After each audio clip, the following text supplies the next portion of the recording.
Thanks be to God that we have returned home from the Jubilee year pilgrimage to Florence, Assisi, and Rome. So I hope you will excuse the brevity here. But these past 9 days were filled with so many graces and blessings that are meant to be passed on to you.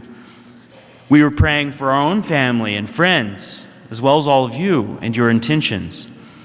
But while it is good to go on pilgrimage, it is also good to return home.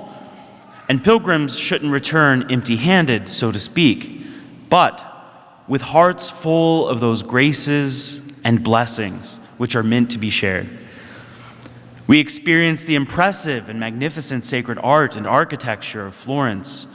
We visited the tombs of St. Francis, St. Clare, and St. Carlo Acutis. And we passed through the holy doors of all 4 major basilicas, that is, St. Paul outside the walls, St. John Lateran, which is the head and mother of all churches, St. Mary Major, and of course, the magnificent St. Peter's. In a special way, I prayed for all of our students and teenagers at the tomb of St. Carlo Acutis. And truly, I think his witness of striving for holiness and uniting his suffering and illness to the cross should inspire all of us to that greater holiness and faithfulness. And then at the Wednesday general audience with Pope Leo, we were able to get really unbelievably close to the Holy Father, maybe a couple yards away from him as he rode past in the Pope-mobile, greeting the tens of thousands of pilgrims there to see him and receive his blessing.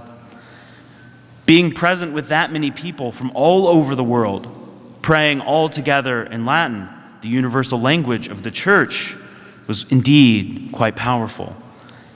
After leading the entire audience and chanting the Pater Noster, His Holiness gave a blessing in which he also intended to bless any religious items that we had with us and to impart his blessing upon our family, friends, and parishes.